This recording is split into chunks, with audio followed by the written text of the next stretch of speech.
So this setting here called larger account memo boxes.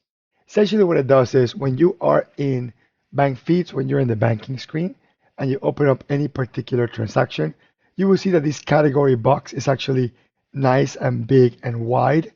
And this is kind of like the way it should be, right? Big, nice and wide. And I'll turn it off and show you so you can see what it looks like in contrast.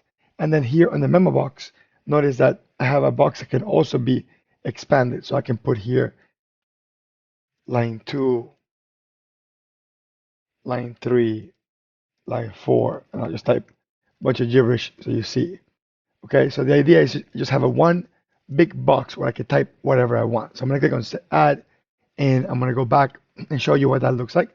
Click on that button here so we can see the transaction. And you see that memo right there. So it was a big wide memo that I can use to type things into.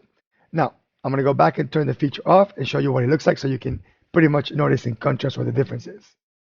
So the exact same transaction, I'm going to click in here. Notice that my category box is a tiny little box, and I really can't see the entire account, especially if I have a sub account or a big account name. And here in the memo box, I can't resize. So if I wanted to do a second line, I wouldn't even have the ability to press enter or skip a line or go down. So really, there's restrictions on how many lines I could put on a memo box in the bank feed when the feature's off.